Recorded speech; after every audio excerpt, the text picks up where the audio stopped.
future, talk radio will actually educate, inspire, and make you think. The future is now. Topics and music that affect your life from Universal Broadcasting Network. Tune in at ubnradio.com.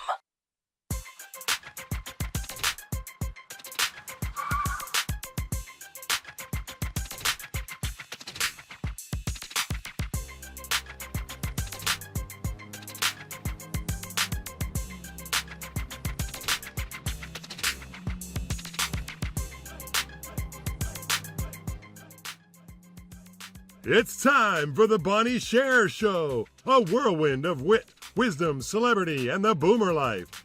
With a little bit of this and a lot of that and so much more you don't want to miss, here's Bonnie.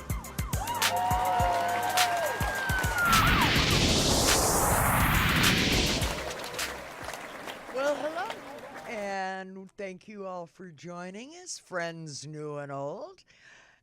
Thank you all for tuning in and joining our chat. Want to start out by thanking Wayne Cobbin for my super duper theme music. I'm Bonnie Sher, and I'm your guide through celebrity life, boomer life, and the world of type 1 diabetes. Today's guests are stand-up comic, first person with a disability in a recurring role on television, motivational speaker, and author, my dear friend Geri Jewell. And we also have today as our T1 guest, a member of the T1D community from Nevada, and that's Judy Reich. If you have a question or a comment, please follow the hashtag #BSherRadio, that's # BSHER radio, and let us know what you're thinking. Now, let's all settle in, and please say hello to my first guest, Geri Jewell. Thank you. It's so good to have you here. My pleasure. Thank you, Geri. Geri, as I've just mentioned, Geri has written a book, and I'm going to start my interview out by showing you the cover. Am I there? Mm-hmm. That would be the Geri Jewell book. I'm going to tell you right now that by the time I'm off air, I want to go to Amazon and see that everybody's already bought the book. But no pressure. Geri, tell me. What's your process like? When you get up in the morning, what starts you off? What gets you out of the bed? My cats. Your cat. All right, then I'll try my next question. What if they're still sleeping? Oh, they're not. I should have known it was going to be this kind of day. All right, well, now you've forced me to go to my written question, so here we go, too. What does a typical day look like for you? A typical day is coffee. I start with coffee every morning. I can't function. After the cats wake you. Yeah, after the cats wake me. I want everybody to take notes on this. It's cats first, coffee second. Yeah, Then what happens in the world of Geri Jewell? Well, I just get up and get on the computer and answer all my emails and just plan each day. I mean, I've never had structure in my life, so I lack structure. The only structure is the coffee and the cat. Well, then thank God for caffeine and kitties. Reading the book, which is wonderful, by the way. Thank you. One thing that I was sort of looking for, but I never saw, or maybe I missed it, but have you ever taken on a day job that was not entertainment related? If so, what was it, and what made you stop doing it? Me? I rest my case. That's another question out the window. No, really. No. Seriously. Seriously. I tried. Tell me. Well, I never really actually got hired for anything. Well, that gets rid of the question, why did you go into show business? Well, that could be. You see I- that? I I can't type. That's how I got into show business. Yeah, I even, between college and show business, I even tried to join the Army at one point. You know, I can't. I and just can't. I, What was your thinking behind that, Miss Jewell? well, I'm not sure. I don't know. I don't know if it was for my amusement or that, because I walked in and I told the recruiting officer that I wanted to join the Army, and he looked at me like I was insane. I was probably 21 at the time, and he said, "Well, do you know what we do in the Army?" And I said, "Yes." I said, "2 of my brothers went to Vietnam, so I know exactly what you do in the Army." And he's getting really frustrated because he doesn't know where to go next. And he says, "Well, let me show you a film reel of what we do in boot camp." So he puts this reel of film, you know, watching everything that they do in boot camp. And I got so excited. I said, "Oh, my God, we did that in special ed." And he was like, he was getting so frustrated. And he said, "Well, I'm really sorry, Jerry. You know, we can't have somebody with cerebral palsy in the Army." And I said, "Well, that's really discriminating. And I'm going to write to President Carter and let him know you're doing this." And he said, "I'll make a deal with you. If you come back with a letter from President Carter that says I have to enlist you, I want to do it personally." So I walk out, and he follows me out of the recruiting office. And he said, "Jerry, come back here." And I said, "What?" And he goes, "Well, you know, I was thinking we have really strict rules in the Army, but why don't you go next door and try the Marines?"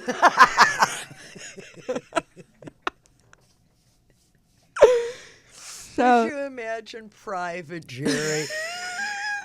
Well, Gomer Pyle did it. It's true.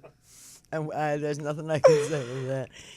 All right, on a more serious note, my dear, which moment or accomplishment, of which you have had many, God knows, do you feel has been the most significant in your career, and why?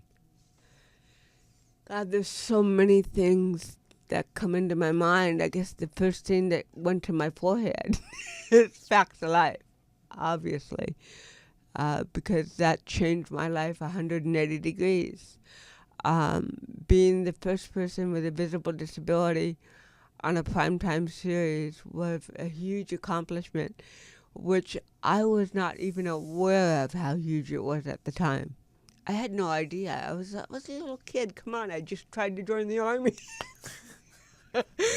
If I can't join the Army, I guess I'll go to work.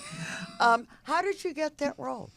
Fern Field, who is a dear friend of mine, was a producer at the time, and she was producing a show called the Media Access Awards, awarding people in the industry that hire people with disabilities.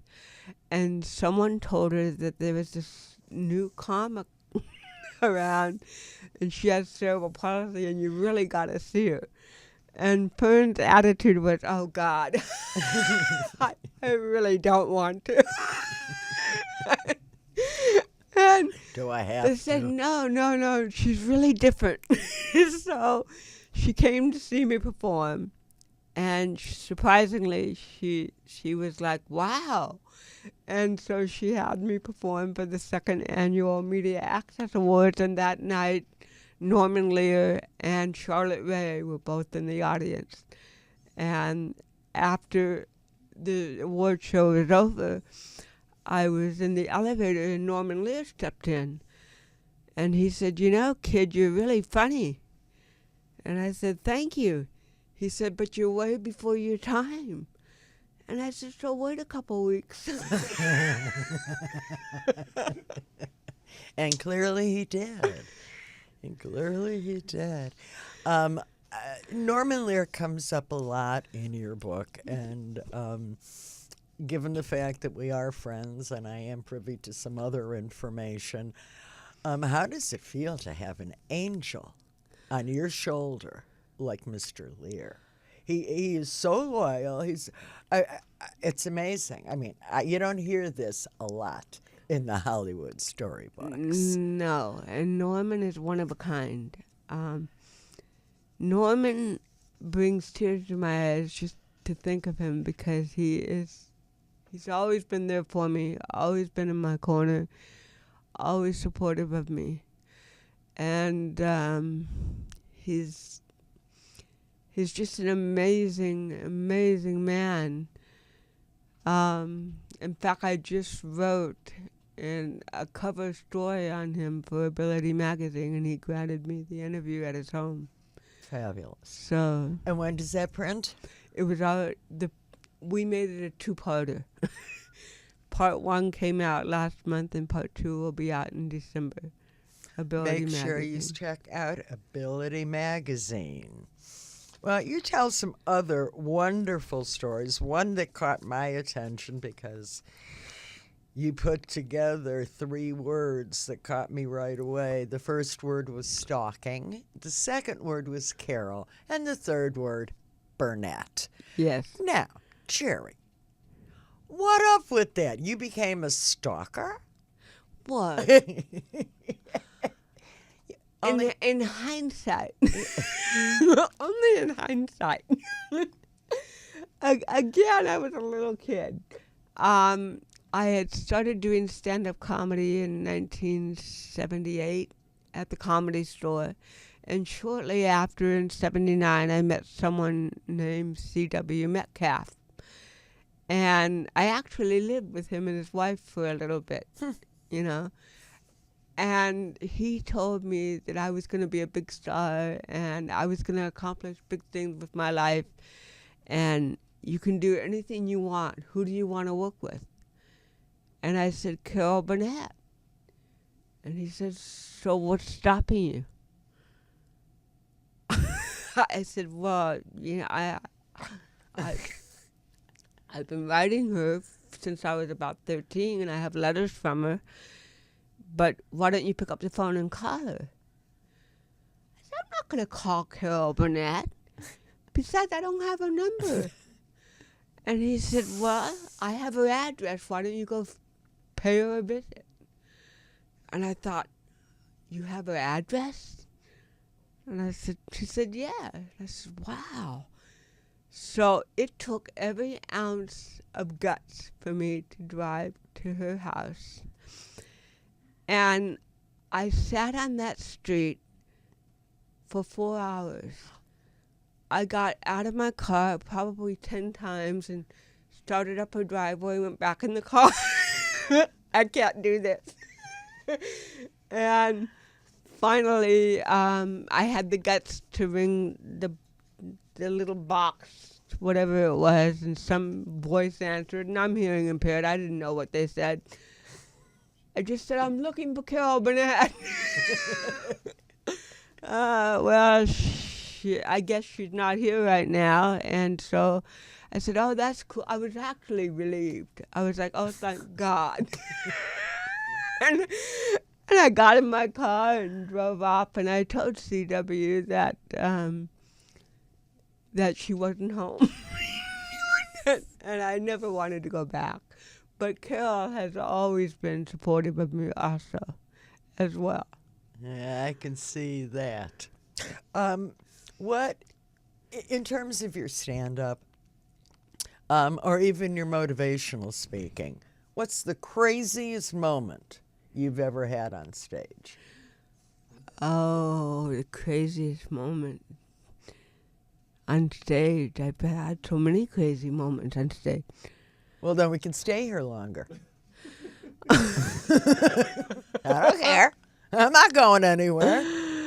I don't know. I just Ladies and gentlemen, I stumped the star. You did. Hey, how about that?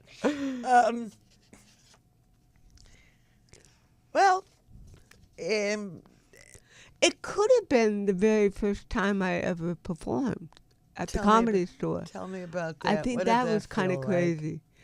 Because Danny Moore, who ran the original room back in the 70s, he had met me previously, and he did not want me to meet Mr. Shore because he was afraid that possibly she might not accept me for whatever reason. Go no. She was And- such an easygoing person to get along with anyway. And he didn't want me to be rejected before I even got started. So he told me to show up at the Comedy Store about 11:30, 12 midnight, and just knock on the back door and say that Jerry's here, tell Danny that Jerry's here. So the first time I did that, he made sure that Missy was out of the room. And then he told the MC, okay, introduce Jerry Jewell right now. Right now. So Orange County, Jerry Jewell. So he thought that I was a man, Jerry. You know, you don't meet very many Geris. And so he says, and now we have a wonderful comedian from Orange County. He drove all the way up here.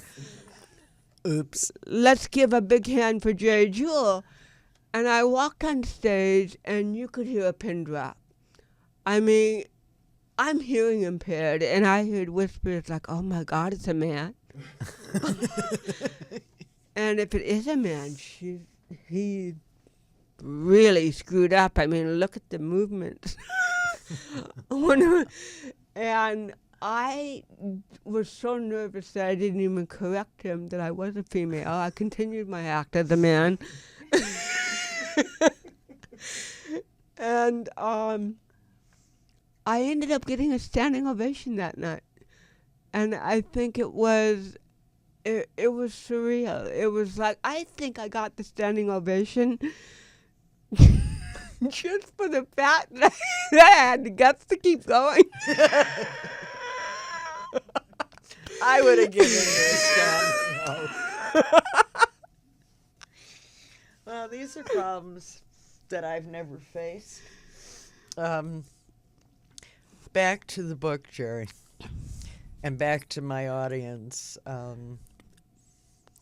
Her book is called I'm Walking as Straight as I Can, Transcending Disability in Hollywood and Beyond.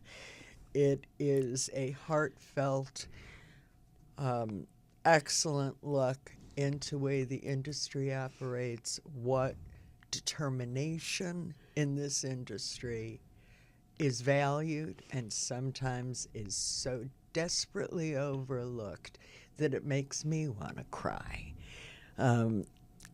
Again, to all of you, please, I want you to pick up a copy of the book, read it. We have a little bit of time here. Anybody who would like to tweet us any questions, I'm sure Jerry will come up with an appropriate answer. In the meantime, what are you up to now? I mean, other than hanging out with me. I have several people that are waiting for me to make Scrabble moves.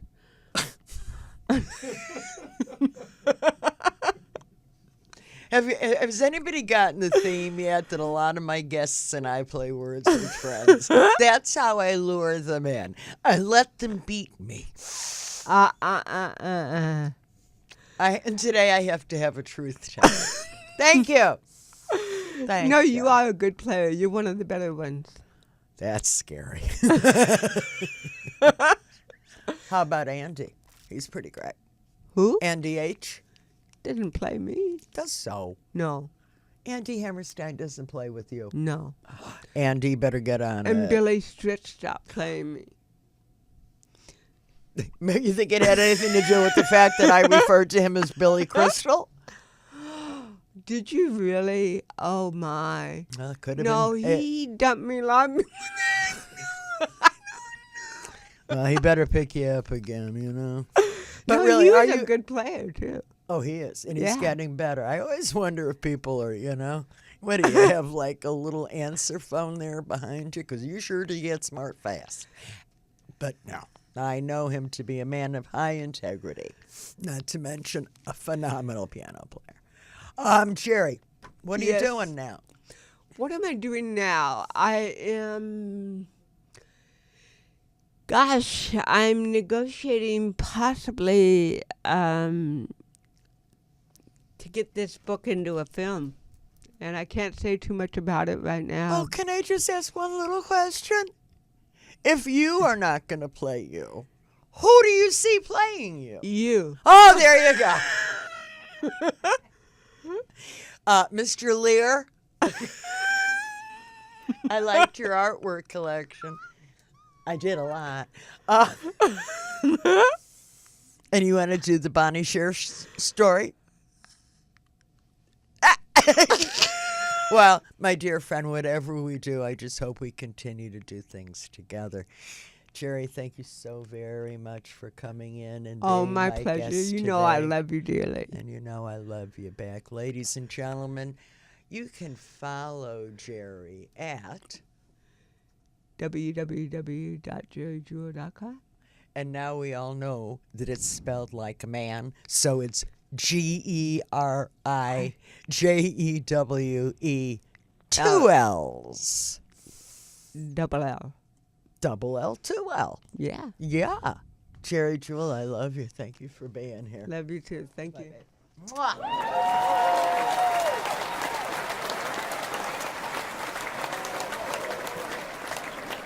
And before we go to break, Jerry, it was a pleasure, as always, to talk to you, and thanks for coming on the show.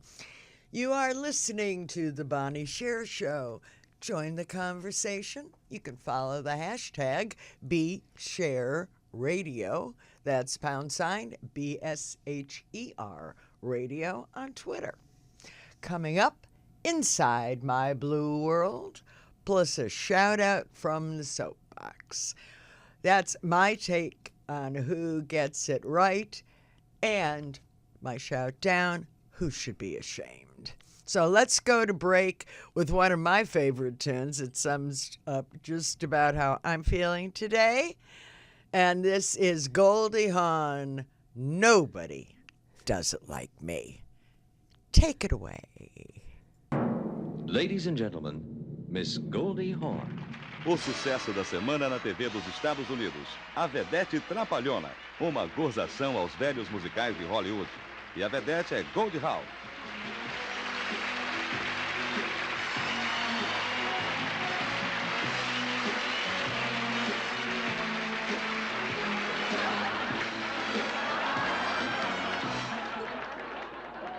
If there's a wrong way to say it, a wrong way to play it, nobody does it like me. If there's a wrong way to do it, a right way to screw it up, nobody does it like me. I've got the kind of a mind that seems to flit from A to Z. So if you go for common sense, you better stay away from me. If there's a wrong way to keep it cool, a right way to be a fool, nobody does it like me.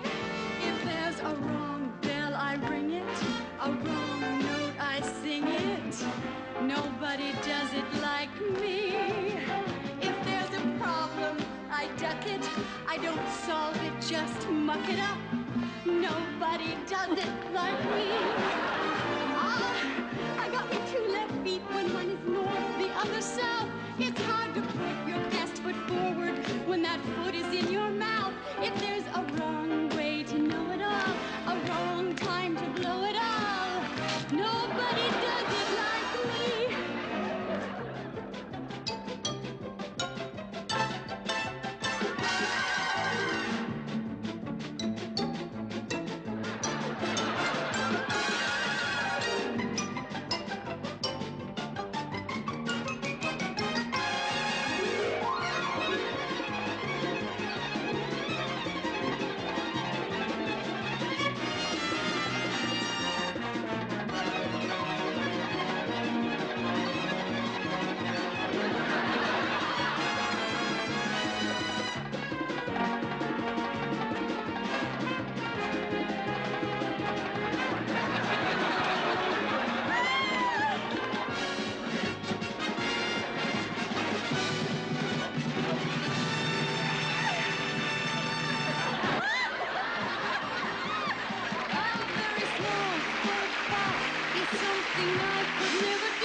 welcome back to the Bonnie Sher Show.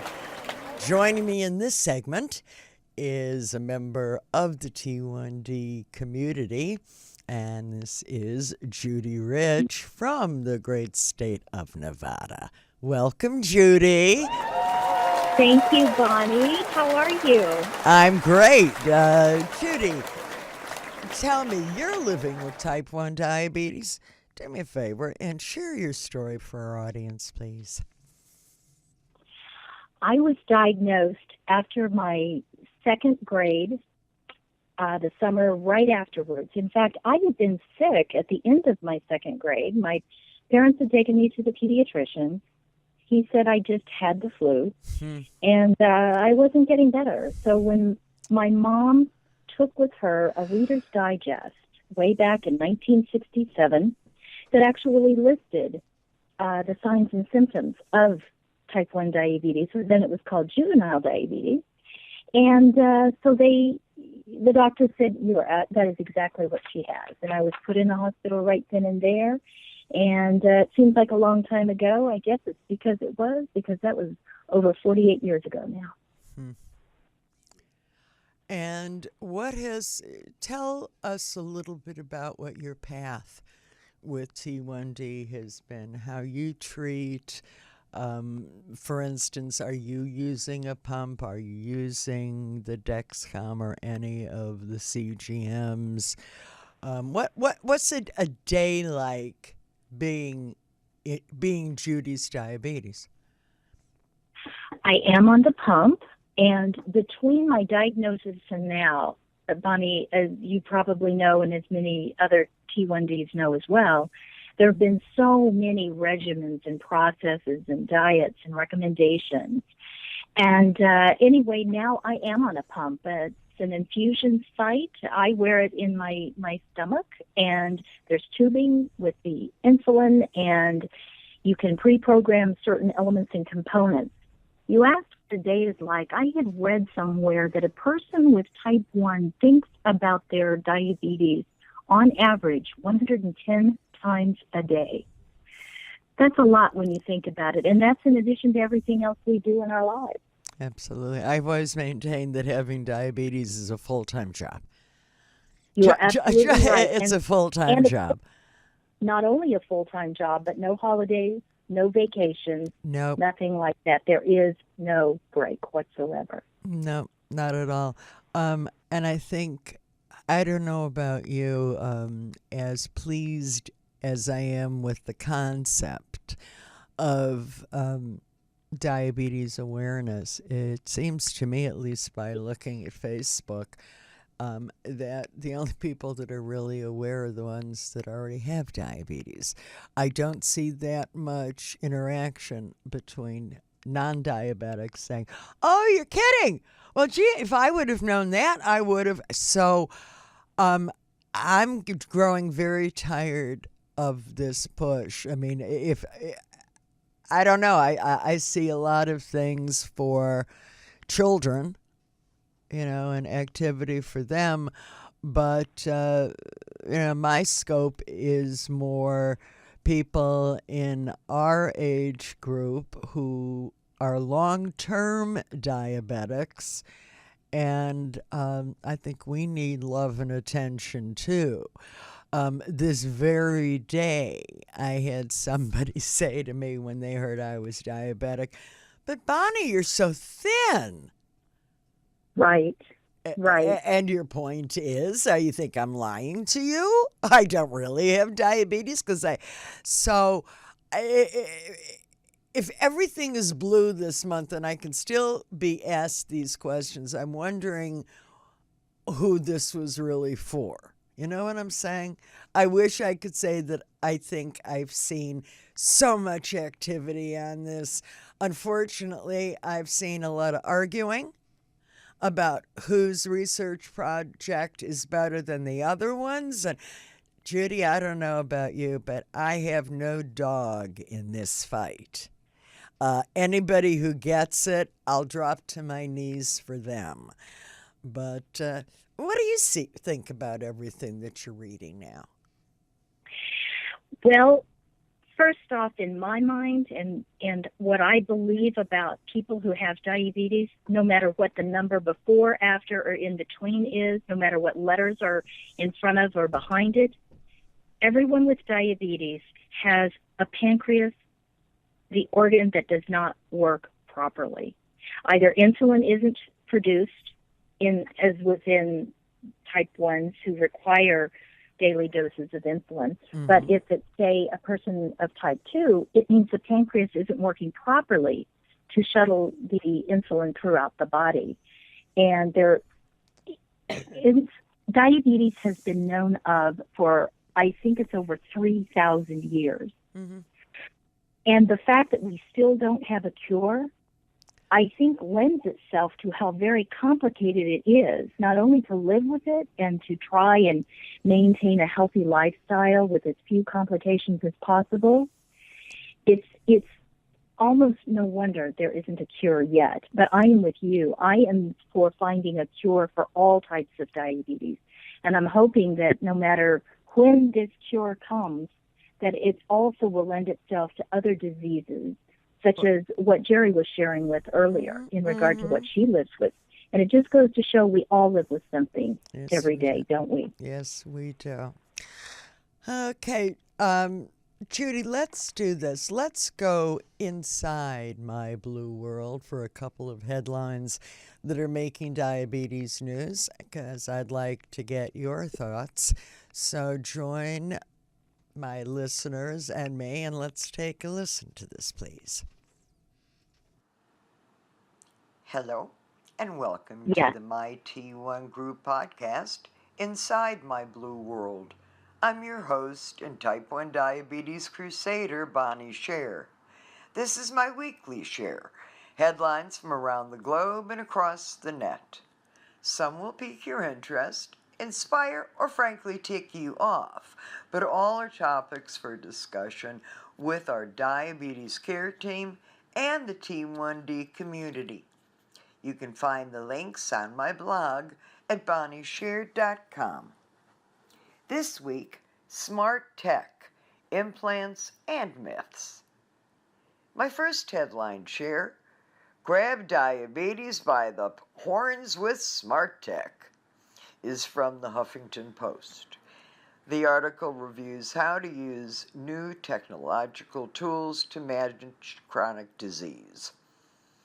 My second share is the University of California, San Francisco announcement of a 3-year, $1 million grant from the Juvenile Diabetes Research Foundation. In Roy receives JDRF funding to develop implants to treat type 1 diabetes, the announcement describes the potential of using implantable capsules to free type 1s from daily insulin injections and life-threatening complications. My last share, Myth-Busting Diabetes, takes a look at 6 misconceptions about the disease. No new surprises here, and I'm sure at one time or another we've all been asked, is it contagious? The Post, featured on Medivisor blog, provides some research to debunk the myths and erase the stigma. That's my weekly share. For the links to these headlines, visit my blog at bonnieshare.com. Until we connect again, may your A1Cs be low and your resistance high. Judy, are you back with me? I sure am. Okay, great. So, did any of those articles send anything through yet? Anything that you'd like to comment on? I was fortunate last February here in Las Vegas, the JDRF Nevada put on Type 1 Nation, and I was able to hear some folks who were along with the process of encapsulation.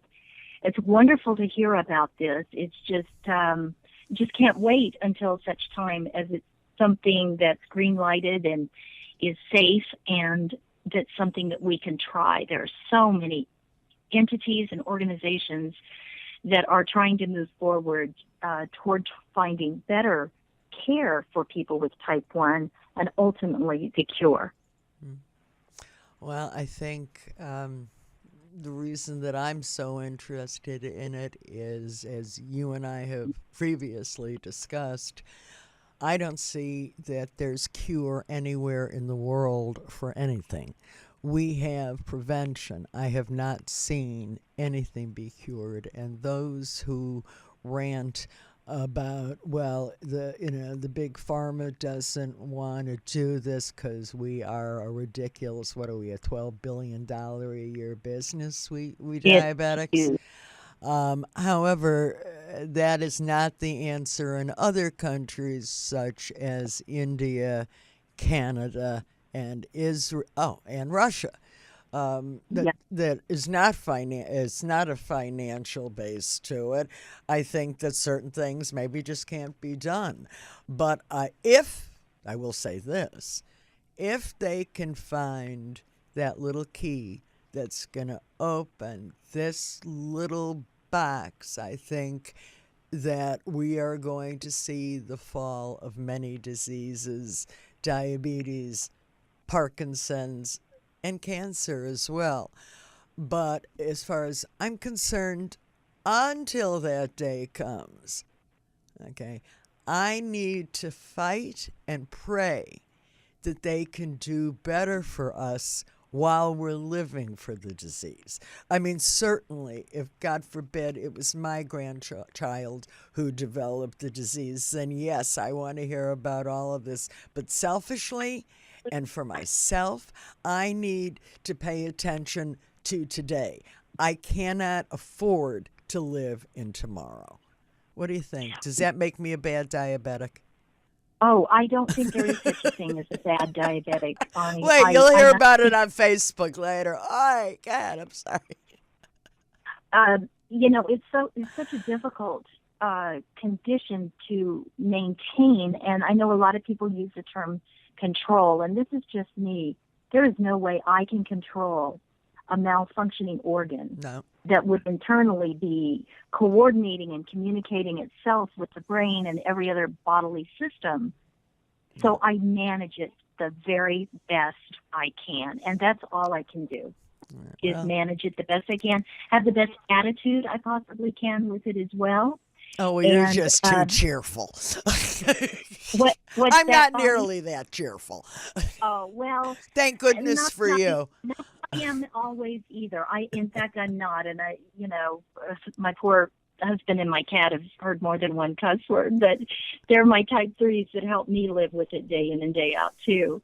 Very important. But it's very complicated, and in a lot of people, unless somebody's associated with it, lending itself to what we were talking about just a little bit ago, Bonnie, with the awareness. More people, I think, are becoming aware of it, but it's so sad when it becomes a joke in a script, or people who should know better but don't make inappropriate and sad remarks about it, as if it's our fault that we have an organ, the pancreas. But isn't that unfortunately human nature? How many jokes were made about the gay population? You want to talk? I mean, this is how people are almost preset now. And they think nothing of throwing it out because they know that people can relate to that word. And so they use it. So I think if they're going to use it in a joke, they have to wear a pump for a couple days, even if it's only pumping water. That's what I think. Saline solution. And there are some people who go through that to know and understand. I think the medical community who work with us in regard to our medical care of caring for diabetes should go through that too. Even to go through 10 finger sticks a day would really be an eye-opener to a lot of people to know and understand that that's something that we go through. I think also, I can't think of another disease where the patient really handles all the treatment. I mean, we have guidelines that our doctors give to us or whoever our educators are, But clearly, that minute by minute decision is made by the patient themselves. And that's unlike almost any other disease that I can think of. Also, It was this is a right. lifer. It is. This is a lifer. This Yes. isn't going to ever, this is just what it does. Well, Judy, what am I going to say, my dear? I'll drink to a cure. Here, and cheers. And the next time I'm in Vegas, I want to get together again. You have just been a wonderful guest and a wonderful friend to me. I appreciate you so much, and I'm so happy that you were able to join me today. So, Well, Bonnie, thank you so much for the invitation, especially 2 days before Dr. Sir Frederick Banting's birthday on Saturday. And what did you get him? Did you buy him a gift? I know. Well, he certainly gave us one, hasn't he? I think so. With the discovery of insulin. I think so. He and his team. I'll just on that note, of course, he did his work in Edmonton, Canada, and it is still to this day one of the leading epicenters of diabetes work. And that was, 1922, 1923? Yes, it was. Keep an eye on what you see coming from Edmonton, ladies and gentlemen. I think you're going to be very surprised. So, Judy, thank you so much. And I will be looking forward to seeing you and speaking with you again soon. And thank you so much for sitting in with me today. Thank you, Bonnie. I really appreciated being a part of your show today and during Diabetes Awareness Month. Great. Glad you were able to do it. And on that note, if you would like to be my co-host in my Type 1 Diabetes section of my show, please email me at bonnie@bonniesher.com. It's just that easy.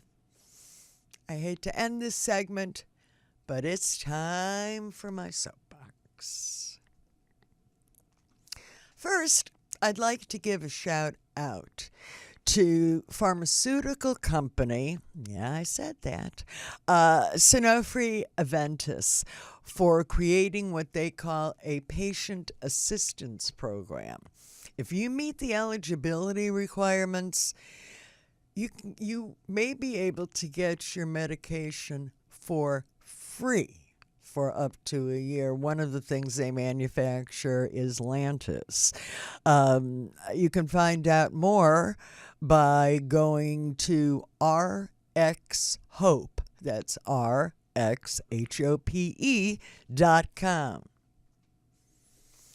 Next, my shout down. Well, shame on Michelle Bachmann. The former presidential candidate, while visiting in Israel last week, called upon Jews to convert to Christianity because her feeling is that due to the increased violence and terror between Israel and the West Bank, this is surely a sign of end of days and that Jesus will return. So her quote was, it's a signal of the return of Jesus and therefore the need for mass conversions, quote, even among the Jews. If you have an opinion, visit my blog at bonniesher.com/blog and sound off. Well, that's our show, and I hope you'll return next week for another 50 minutes of the land of Bonnie, boomers, and the T1D community. Until then, please visit me at bonniesher.com. Follow the number 1, Bonnie Sher, on Twitter, and like the Bonnie Sings Lena fan page on Facebook. I again want to thank today's guests, Geri, Jewell, and Judy Rich, and you for sharing the ride. Also, a note of thanks to Corey Bone of Crown and Anchor Jewelry for outfitting me today with this necklace, which is hand-wired with tiny faceted black diamonds in exchange for this promotional mention. It's gorgeous, isn't it? Visit Crown and Anchor online at Etsy. And for my friends, new and old, you are no doubt aware of my special relationship with the late Sammy Davis Jr. and the role that he played in my life and in my career. So if by chance, Sam, there are speakers in heaven, this one's for you. Take us out.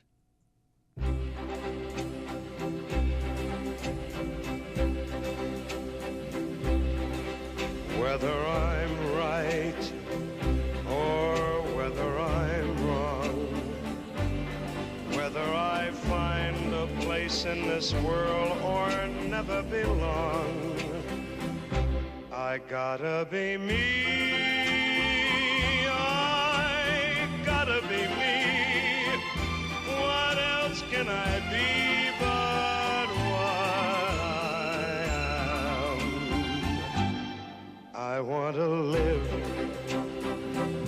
not merely survive. And I won't give up this dream of life that keeps me alive. I gotta be me. I gotta be me.